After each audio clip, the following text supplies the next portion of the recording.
Hello students, good evening. Student देखिए, समांतर श्रेणी हमारी कंटिन्यू स्टार्ट थी और समांतर श्रेणी की जो एक्सरसाइज 5.1 है वो कंटिन्यू है। और हमने समांतर श्रेणी के बारे में काफी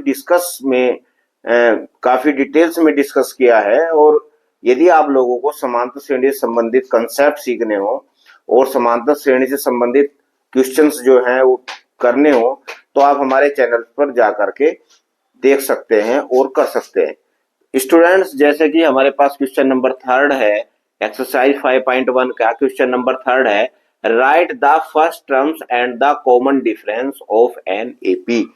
यानी कि समांतर श्रेणी का आप लोग पहला पद लिखेंगे और कॉमन डिफरेंस लिखेंगे।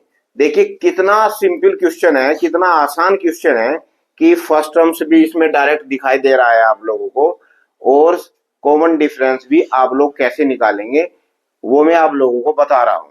देखिए फर्स्ट टर्म्स यानी कि पहला पद, ये पहला पद है आपके पास 3, तो इसमें हमारे पास जो है फर्स्ट टर्म्स हो गए। फर्स्ट टर्म्स को आप लोग ऐसे रिप्रेजेंट करते हैं, ए बराबर हमारे पास 3 है, यानी कि पहला पद आपके पास 3 आ गया। कॉमन डिफरेंस आप लोग कैसे निकालते हैं, d is equal to a2 minus a1। a2 minus a1, a2 हमारे पास क्या हो गया 1 माइनस 3, यानी कि दूसरे पद में से आप लोग पहला पद घटा देंगे तो 1 माइनस 3 हमारे पास क्या आ गया माइनस के 2, तो d इज इक्वल टू हमारे पास क्या आ गया -2। आप लोग ये कहेंगे, आप लोग ऐसे भी कर सकते हैं, कॉमन डिफरेंस आप लोग ऐसे भी निकाल सकते हैं, d is equal to a3 minus a2, ऐसे भी करके आप लोग लिख सकते हैं a3 माइनस a2। a3 हमारे पास क्या हो गया, ये a1 है, ये a2 है, और ये a3 है, और ये a4 है। a3 माइनस a2, a3 हमारे पास क्या हो गया -1, और a2 हमारे पास क्या हो गया -1 और -1 तो माइनस के 2, तो d इज इक्वल टू -2। तो स्टूडेंट यहाँ भी कॉमन डिफरेंस -2 है, यहाँ भी कॉमन डिफरेंस -2 है। आप लोगों को कंसेप्ट क्लियर होने चाहिए। यदि आप लोगों को कॉन्सेप्ट क्लियर होंगे तो आपको कोई प्रॉब्लम नहीं आएगी, एक्सरसाइज करते समय एग्जाम में भी आप लोगों को कोई प्रॉब्लम नहीं आएगी। आप लोग किसी भी चीज का सबसे पहले उसे करने से पहले उसके कंसेप्ट सीखिए। आप लोग अगर मैं वो d बराबर a4 माइनस a3 करेंगे, a4 हमारे पास क्या हो गया -3 और -1, तो -3 और +1 इज इक्वल टू -2, तब भी हमारे पास कॉमन डिफरेंस -2 ही होगा। तो आप लोग समांतर श्रेणी किसे कहते हैं, समांतर श्रेणी की आप लोग कैसे पहचान करेंगे, कॉमन डिफरेंस क्या होता है, फर्स्ट टर्म्स क्या होता है, पहला टर्म्स क्या होता है, दूसरा टर्म्स क्या होता है, तीसरा टर्म्स क्या होता है, चौथा टर्म्स क्या होता है, ये डिटेल्स में हमने बताया हुआ है और इसकी जो वीडियोस है वो हमारे चैनल पर अवेलेबल है। अब हमारे पास सॉल्यूशन ऑफ सेकंड पार्ट, ये सॉल्यूशन ऑफ फर्स्ट पार्ट था, अब हम सॉल्यूशन ऑफ सेकंड पार्ट कर रहे हैं। Solution of second part, solution of second part हमारे पास ये जो सेकंड पार्ट है, आप लोगों को जो फर्स्ट टर्म्स है, जहां मेरी अंगुली रखी हुई है ये आपके पास पहला पद है, ये फर्स्ट टर्म्स बोलते हैं, इसको आप लोग ए बोलते हैं। A is equal to -5, A is equal to -5। Common difference भी आप लोग इसे आप लोग अपनी सुविधा के अनुसार a1 लिख सकते हैं, a2 लिख सकते हैं, a3 लिख सकते हैं, a4 लिख सकते हैं। तो d कॉमन डिफरेंस निकालने के लिए a2 माइनस a1 करेंगे आप लोग। a2 हमारे पास क्या हो गया -1 और -5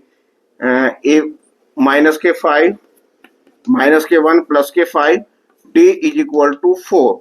तो इस तरीके से हमारे पास कॉमन डिफरेंस 4 आ गया। अगेन अगर हम दूसरा निकालना चाहते हैं तो आप लोगों का तो क्वेश्चन यहीं तक ही हल हो गया, आप लोगों का क्वेश्चन यहीं तक हल हो गया, लेकिन मैं तो आप लोगों को आगे करके बता रहा हूं कि आप लोग अच्छी तरीके से इसे समझ लीजिए। a3 माइनस a2 3 और -1 3 -1 +4, तो d इज इक्वल टू हमारे पास 4 आ गया। तो इस तरीके से यहाँ भी कॉमन डिफरेंस हो रहा है, यहाँ भी कॉमन डिफरेंस हो रहा है। कॉमन डिफरेंस ऑलवेज रिमेंबर एक ही होगा, क्योंकि अगर आपके पास समांतर श्रेणी हो तो उसकी एक ये पहचान है कि कॉमन डिफरेंस सेम ही होता है। अब हम सॉल्यूशन ऑफ थर्ड पार्ट कर रहे हैं। सॉल्यूशन ऑफ थर्ड पार्ट, देखिए ये जो मेरी उंगली रखी हुई है यहाँ पे, ये जो उंगली है फर्स्ट टर्म्स है, ये पहला पद है। पहला पद आप लोगों के पास a is equal to 1/3, d is equal to a2 minus a1। a2 हमारे पास क्या हो गया 5/3 माइनस के 1/3, क्योंकि यहाँ तो बेस सेम है, तो 5 माइनस के 1 इज इक्वल टू 4/3, तो d इज इक्वल टू 4/3। आप लोग नेक्स्ट भी d ऐसे ही निकाल सकते हैं। यहां भी देखिए, आप लोग अगर ऐसे निकालेंगे a3 माइनस a2, a3 हमारे पास 9/3 माइनस के 5/3, तो d इक्वल टू 9 में से 5 जाके 4/3, तो ये हमारे पास d आ गया। तो क्वेश्चन तो आपका यहीं पे सोल्व हो गया, क्वेश्चन तो आप लोगों का यहीं पे सोल्व हो गया, आगे मत करिए, लेकिन मैं तो आपको समझाने के दृष्टिकोण से बता रहा हूं। अब हम सॉल्यूशन ऑफ फोर्थ पार्ट करेंगे। सॉल्यूशन ऑफ फोर्थ पार्ट क्या है, ये जो सबसे पहला टर्म्स है, ये जो पहला पद है, ये जो फर्स्ट टर्म्स है, तो हमारे पास a इक्वल टू माइनस के 0.6 और d इज इक्वल टू, आप अपनी स्वेच्छा से a1 लिख सकते हैं, a2 लिख सकते हैं, a3 लिख सकते हैं और a4 लिख सकते हैं। तो d is equal to a2 minus a1 यानी कि 1.6 माइनस के 0.6, तो आप लोग इसे ऐसे सब्ट्रैक्ट करेंगे तो 1.1, तो इस तरीके से आपके पास कॉमन डिफरेंस 1.1 आ गया। ये आ गया आपके पास, आपका आंसर, आपका क्वेश्चन हो गया। लेकिन अगर आप A3 में से आप लोग ये घटाएंगे तब भी आपके पास 1.1 आएगा। एग्जाम में इससे संबंधित समांतर श्रेणी संबंधित क्वेश्चन हमारे 10th के एग्जाम में जरूर आते हैं। कभी आप लोगों को फर्स्ट टर्म पूछ लेगा, कभी आप लोगों को कॉमन डिफरेंस पूछ लेगा, कभी आप लोगों को सेकंड टर्म्स पूछ लेगा, कभी आप लोगों को थर्ड टर्म्स पूछ लेगा। तो स्टूडेंट्स, हमारी जो वीडियो है वो कंटिन्यू रहेंगी। आपको यदि हमारी वीडियो अच्छी लग रही हो तो आप हमें लाइक करें, मोटिवेट करें, सब्सक्राइब करें और आप हमें फेसबुक पर भी फॉलो करें। Thank you.